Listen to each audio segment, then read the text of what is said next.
الحمد لله رب العالمين والصلاة والسلام على سيد الأولين والآخرين محمد صلى الله عليه وسلم. Alhamdulillah qui nous a facilité le début de ce mois. Nous le demandons de nous assister pour qu'on puisse continuer jusqu'à la fin, qu'il exauce toutes les bonnes œuvres que nous allons accomplir pendant ce mois. Quels sont les actes et les actions qui expient et qui effacent les péchés antérieurs que l'on avait avancé dans sa vie? Qu'est-ce que l'on peut faire pour qu'Allah subhanahu wa ta'ala lui pardonne tous ces péchés qu'il avait avancés dans les années antérieures et dans les mois antérieurs?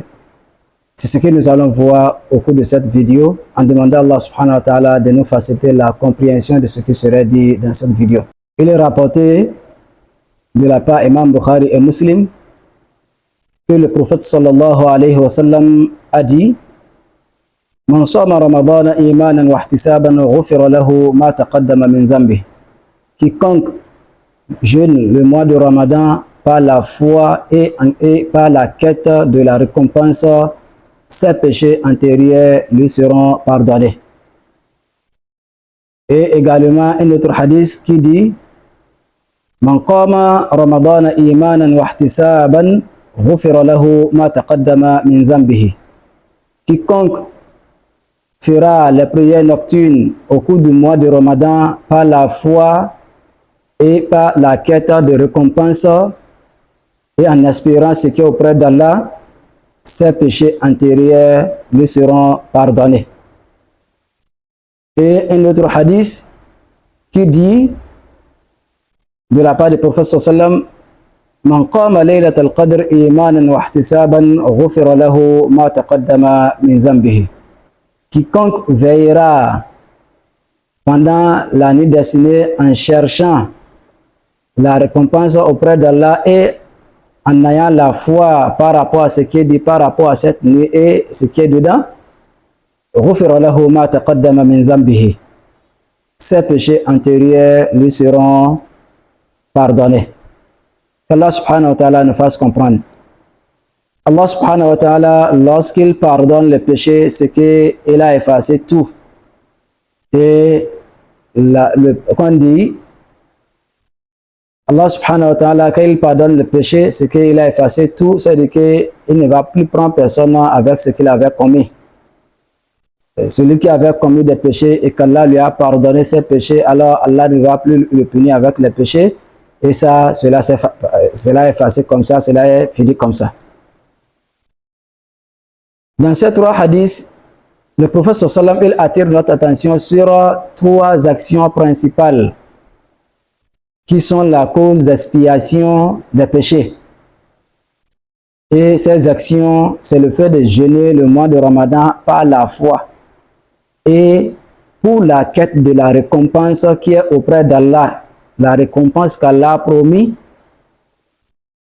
Alors, quiconque jeûnera le mois de Ramadan par la foi, à cause de la foi de ce qu'Allah dit à propos du mois de Ramadan et à cause de ce que le prophète nous a dit à propos du mois de Ramadan, et pour chercher la récompense promise de la part d'Allah et de la part du prophète pendant le mois de Ramadan, alors la personne, ses péchés antérieurs lui seront pardonnés.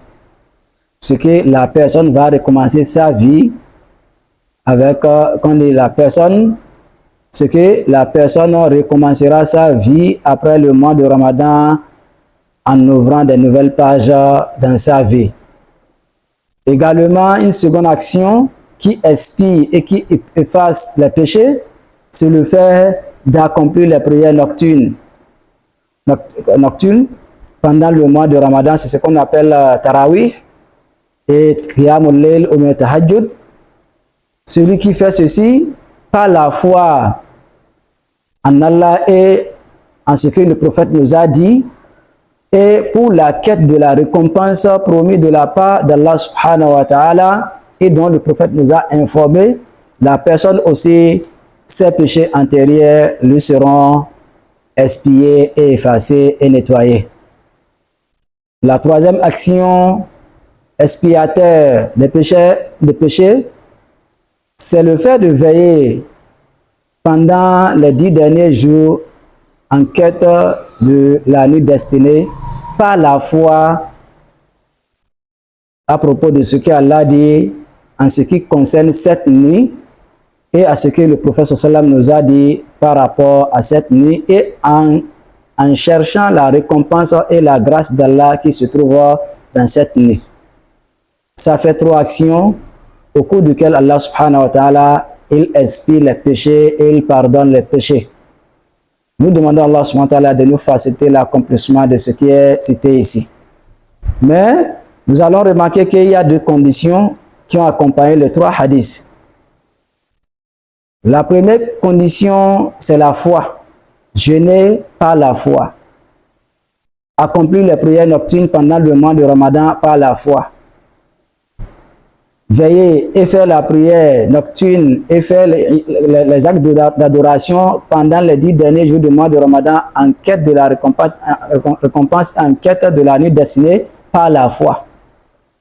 Ce qui veut dire quand la foi rate, l'action ne serait pas validée. Ce qui veut dire quand la foi rate, ces actions seront invalidées, elles n'auront aucun effet dans la vie de la personne qui les a accomplies.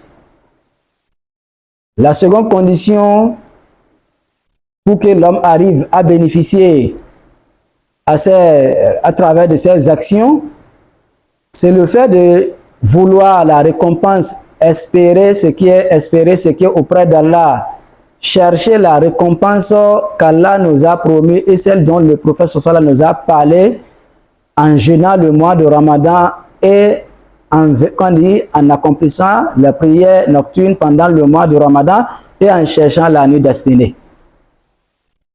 Quand ces 2 conditions vont se réunir, alors c'est là que la personne aura ses faveurs. Allah subhanahu wa ta'ala, il va lui expier tous ses péchés antérieurs et la personne va recommencer une vie qui est nouvelle. Mais dans le cas où les 2 conditions ne seront pas réunies, l'homme a raté.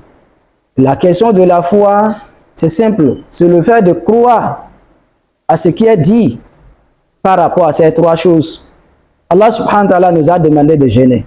Il y a des musulmans qui jeûnent parce qu'il faut jeûner. Il y a des musulmans qui jeûnent parce que c'est obligatoire. Il y a des musulmans qui jeûnent parce que si ils ne jeûnent pas, les gens vont parler. Il y a des gens qui jeûnent, peut-être ils ne sont pas vraiment assez conscients de la raison pour laquelle ils sont en train de jeûner. Également, la prière nocturne, ce qu'on appelle la tarawih, après la prière d'Isha, et celle que l'homme va faire pendant la nuit du mois de Ramadan, que ce soit tahajjud ou bien qiyamul layl. Toutes ces prières, si l'homme arrive à le faire par la foi et par la quête de la récompense, c'est là que la personne en bénéficiera. Mais dans le cas où on le fait comme une tradition, une coutume, si tu ne fais pas, tes jeûnes ne seront pas acceptés. Si tu ne fais pas, qu'est-ce que les gens vont dire? Ou bien on serait pressé pour faire ça. On veut se débarrasser de ça. Là, on n'aura rien dans ce mois-là. C'est-à-dire que nous avons raté ces promesses d'expiation des péchés. Également, la nuit destinée, ça doit être cherché par la foi et par la quête de la récompense seule, pas pour une autre chose. Parce que les actes ne valent que selon les intentions. Si vous faites si vous êtes en train de jeûner pour une raison qui n'est pas pour la quête de la récompense et pour la foi, vous n'aurez rien. Si vous êtes en train de prier, d'accomplir les prières nocturnes pendant le mois de Ramadan pour une autre chose qui n'est pas pour la quête de la récompense et le pardon et ce qu'Allah nous a promis pendant ce mois et en accomplissant ce qu'il a demandé à faire, alors vous n'aurez rien. Également, celui qui va veiller pendant les 10 derniers jours du mois de Ramadan en quête de la nuit destinée, si la personne n'a pas vraiment veillé, vraiment formulé et à revoir ses croyances par rapport à ce qui est dit et en voulant vraiment la récompense qui est promise, alors la personne n'en gagnera rien. Nous demandons à Allah subhanahu wa ta'ala de nous faciliter la compréhension de ce qui est dit. Pourquoi nous sommes en train de dire ceci? Parce que la plupart des gens peuvent se demander pour dire est-ce que l'on peut jeûner, accomplir le jeûne du mois de Ramadan, faire la prière nocturne ou bien faire autre chose sans vouloir ceci? Oui, je peux dire comme ça. Pourquoi? Parce qu'Allah subhanahu wa ta'ala, il veut notre intention.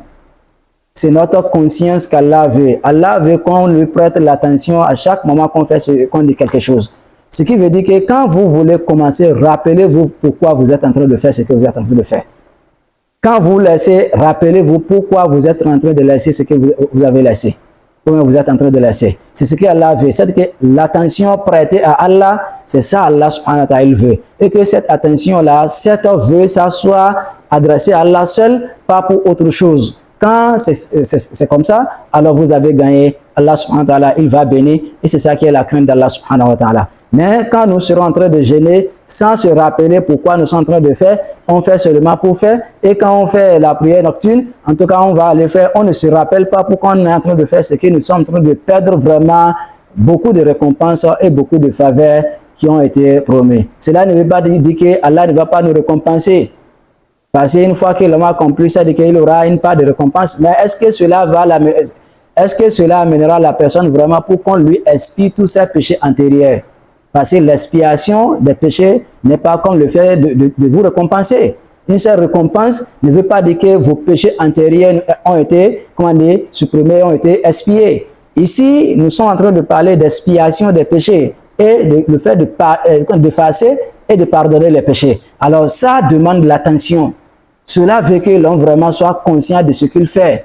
Et il doit vraiment prioriser Allah subhanahu wa ta'ala dans ses intentions. Et il doit orienter ses intentions et ses vœux vers Allah subhanahu wa ta'ala en étant conscient de ces motifs qui l'amènent à faire. Ce qui veut dire à chaque moment que vous allez commencer ces prières-là, essayez de vous rappeler, je suis en train de faire telle chose, parce que Allah subhanahu wa ta'ala nous a demandé de faire et le prophète nous a dit, je crois à cela et je te demande Allah subhanahu wa ta'ala pour cela que tu me récompenses et tu me pardonnes mes péchés.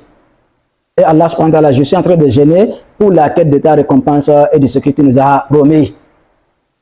Il ne faut pas faire les choses sans se rappeler pourquoi on le fait. Voilà pourquoi dans un hadith, il a dit « Innamal a'malu bin niyat » les actes ne valent que selon les intentions. Alors l'intention compte trop ici dans ces choses-là. Et dans une vidéo là, on avait parlé, qu'on dit comment transformer sa vie en adoration et avoir la grâce d'Allah subhanahu wa ta'ala. Vous pouvez réviser la vidéo pour voir ce qui a été dit par rapport à ces questions. Nous demandons à Allah subhanahu wa ta'ala de nous faciliter la compréhension de ce qui est dit ici et de nous faciliter la mise en pratique de ce qui est dit. Qu'Allah nous compte parmi des gens dont les péchés seront expiés pendant ce mois afin qu'on puisse recommencer la vie après le mois de Ramadan avec des pages vierges qui ne contiennent aucun péché, qui sont vides et qui sont remplies par les récompenses, et qu'Allah nous compte parmi ses admis au paradis et ceux qui sont affranchis de l'enfer. Subhanakallahumma bihamdika ashhadu an la ilaha illa anta astaghfiruka wa atubu ilayk.